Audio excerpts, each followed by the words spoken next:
Okay, so I just talked about the importance of protecting the undersides of your knees.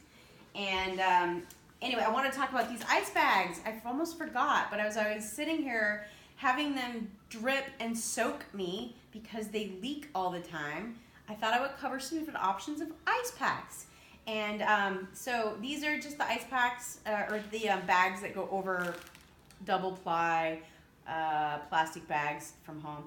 I can't speak, but you know what I mean, right? Ziploc.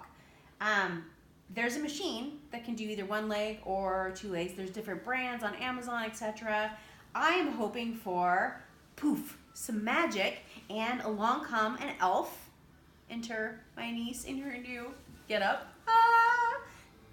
To bring me that machine tomorrow. Because this, oh please, Dally, yes. These are soaked. I am soaked, my couch is soaked, and every day I get to deal with being soaked.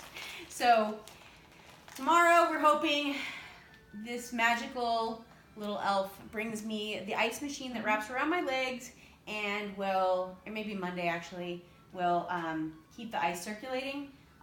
The insurance does not cover it, so it's $300 for a 2-week rental.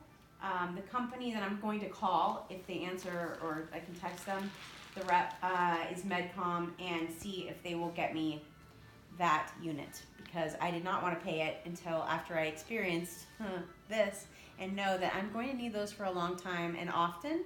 The machine itself turns on and off, so I don't have to do it manually. I think it's going to be worth it now. I can come up with $300. I'm pretty sure. What do you think? I'm willing to go in on it. Right? It's worth it. It was a pain. Yeah. It has been such a pain for all of us to do ice for the last few days. It's very drippy.